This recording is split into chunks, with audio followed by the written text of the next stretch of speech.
চ্যানেলের দর্শকদের স্বাগতম। নাম শুনলেই আটকে ওঠে ক্ষতিগ্রস্ত ভূমিহীন পরিবারদের আতঙ্কের নাম জাতীয় গৃহায়ন। এটি 1960-61 সালে স্থানীয়দের জমি জোরপূর্বক অ্যাকোয়ার করে উপশহর নির্মাণ করা হয়। পরবর্তীতে এই ভগ দখলকারী ক্ষতিগ্রস্ত পরিবাররা তৎকালীন এবং বর্তমান মূল্যে বরাদ্দ পেতে বারবার আবেদন করলেও স্বজনপ্রীতি ও ঘুষ বাণিজ্যের অর্থ ব্যাঘাত ঘটার কারণে প্লটগুলি বরাদ্দ মেলেনি। অন্যদিকে দিনাজপুর জাতীয় গৃহায়ন অফিসে দুদকের প্রায় সময় অভিযান চললেও এই দুর্নীতির বিরুদ্ধে কেন্দ্রীয় অফিস সেগুনবাগিচায় সাবেক কিছু কর্মকর্তা কর্মচারীরা ধরাছোঁয়ার বাইরে।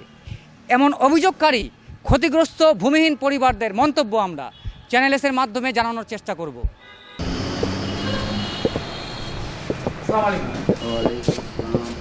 কেন আসছেন আপনি?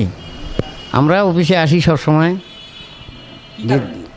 আমরা ক্ষতিগ্রস্ত পরিবার, আমাদের দাদু বাবার সম্পত্তি নিয়ে হাউজিং এস্টেট তৈরি, আর আমরা ক্ষতিগ্রস্ত হিসাবে প্লট আমাদেরকে ডিভিশনও দেওয়ার কথা, প্লটও দেওয়ার কথা, কিন্তু আজ অবধি কোনো প্লটের কোনো সুরাহা হয়নি। বিভিন্ন সময় বিভিন্ন জায়গায় ডিভিশনেরও চিঠি আছে, প্লট বরাদ্দেরও চিঠি আছে, আবার কে দরখাস্ত আবেদন নিবেদন ঢাকাও করছি, দিনাজপুরেও করছি, ওই ঢাকা যায় পড়ে থাকে, আর কোনো কিছু সুরাহা নেই এখন পর্যন্ত। আর ঘুরতে ঘুরতে অবস্থা খুব খারাপ।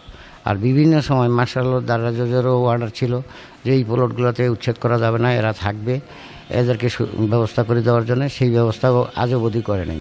আমাদের এই সম্পত্তি নিয়ে হাউজিং এস্টেট তৈরি হয়েছে, অথচ অন্য মানুষকে বরাদ্দ দিচ্ছে, অন্যান্য লোককে বরাদ্দ দিচ্ছে, আমাদেরকে উচ্ছেদ করে তাদেরকে বরাদ্দ দেবে। কী কী কারণ সেটাই জানার কোনো পাচ্ছি না।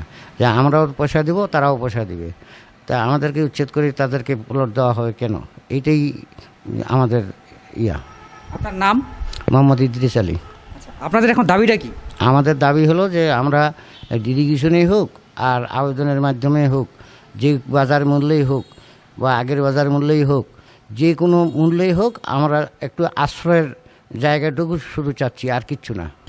আমরা দীর্ঘদিন ধরে ক্ষতিগ্রস্ত প্লটে বসবাস করতেছি।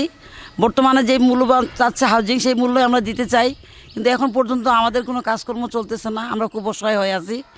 আমরা এতগুলো পরিবার কোথায় যাব? বর্তমানে যেটা মূল্য আপনারা চাচ্ছেন সেই মূল্যই আমরা দিতে চাই। এখন পর্যন্ত আমাদের কোনো কথাবার্তা হচ্ছে না। তাহলে আমরা কী করব? আপনার দাবি কি? দাবিটা কি?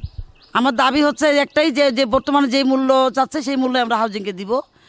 ক্ষতিগ্রস্ত যারা আমরা আছি তারা আমরাই থাকবো, যা মূল্য চাচ্ছে সেই মূল্যই আমরা দিব। আপনাকে দরখাস্ত করেছিলেন? এটা আবেদনের জন্য দরখাস্ত করেছিলেন? জি, আমরা আবেদন করছি, দরখাস্ত করছি, অনেক কয়েকবার দরখাস্ত করছি। মাঝে মাঝে ওরা আসে, হুমকি দিয়ে যায়, বাড়িঘর ভাঙো, বাড়িঘর ভাঙে দিব, আমরা অন্য জায়গায় বিক্রি করব। তাহলে আমরা এতগুলো পরিবার কোথায় যাব? আমরা তো একটা দুটো পরিবার নেই, অনেকগুলো পরিবার আমরা এখানে আছি। আমার নাম আবু সাদেক, আমি নতুন 6 নম্বরের আমি ক্ষতিগ্রস্ত পরিবার। আমরা এতদিন যাবৎ হাউজিংয়ে দরখাস্ত দিয়ে আসতেছি, আমাদেরকে কিন্তু তারা আমাদের কোনো কথায় কর্ণপাত করতেছে না। এই কিছুদিন আগেও কাগজপাতি দেওয়া হয়েছে, তারা ঢাকা পাঠাচ্ছে, ঢাকা যায়, কিন্তু কোনো কাজ আমাদের হচ্ছে না, কাগজপাতি গায়েব হয়ে যাচ্ছে। তারপরে আমরা তো এর আগে বলল যে কী করা সরকারি রেটে নিতে হবে, আমরা তাও রাজি, সরকারি রেটে আমরা ক্রয় করতে রাজি আছি, তারপরেও আমরা পাচ্ছি না। এখন আগে যখন ডিসি সাহেব চেয়ারম্যান ছিল এই হাউজিংয়ের, তখনই আমরা ভালো ছিলাম, বরাদ্দ দেওয়া চাওয়ার সাথে সাথে আমরা পাইতাম, কিন্তু বর্তমান মূল্যে নেওয়ার চাইলেও তারা আমাদেরকে দিচ্ছে না। তারা কি করতেছে আল্লাহ মাহবুদ জানে, আমরা বলতে পারতেছি না। আমরা হাউজিং স্টেটের দিনাজপুরের ক্ষতিগ্রস্ত পরিবারের সদস্য। আমরা 1961 সাল থেকে এই প্লটগুলোর মধ্যে বসবাস করতেছি এবং আমরা বহুবার এই প্লটগুলো নেওয়ার জন্য হাউজিং স্টেটে যোগাযোগ করেছি, আমরা দরখাস্ত করেছি, কিন্তু দরখাস্তের পরিপ্রেক্ষিতে কোনো সুরাহা আমরা এখন পর্যন্ত এটা পাই নাই। আমরা চাই যে বর্তমান সরকার বর্তমান রেটে যে মূল্য নির্ধারণ করেছে সেই মূল্যে আমরা এই প্লটগুলা নিতে চাচ্ছি। বিগত সময়ে আমরা দেখছি এই হাউজিং স্টেটে যখন এই হাউজিং স্টেটের সভাপতি হিসাবে প্লট বরাদ্দের সভাপতি জেলা প্রশাসক মহোদয় ছিলেন, তখন এইগুলার সুরাহা খুব ভালো হয়েছে, কিন্তু এখন দেখা যায় যে ঢাকায় আমাদের দরখাস্তগুলো নিয়ে যাওয়ার পরে এগুলোর দরখাস্ত আমরা খুঁজে পাই না। এগুলোর কোনো সুরাহা হচ্ছে না। আমরা চাই বর্তমান সরকার যেন আমাদেরকে বর্তমান রেটে বর্তমান মূল্যে আমাদের এগুলো দেওয়া হয়। দেশের আইন প্রণয়ন করা হয় মানুষের সুবিধার্থে, অথচ জাতীয় গৃহায়নের স্বায়ত্তশাসিত আইন দেখে মনে হয় এই আইনের জন্য মানুষকে তৈরি করা হয়েছে।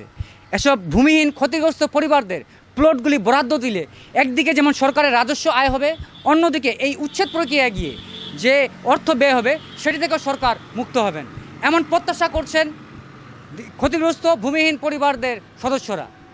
দিনাজপুর জাতীয় গৃহায়নের নির্বাহী প্রকৌশলীর কার্যালয় থেকে মোহাম্মদ নাজমুল ইসলাম নয়ন, চ্যানেল এস।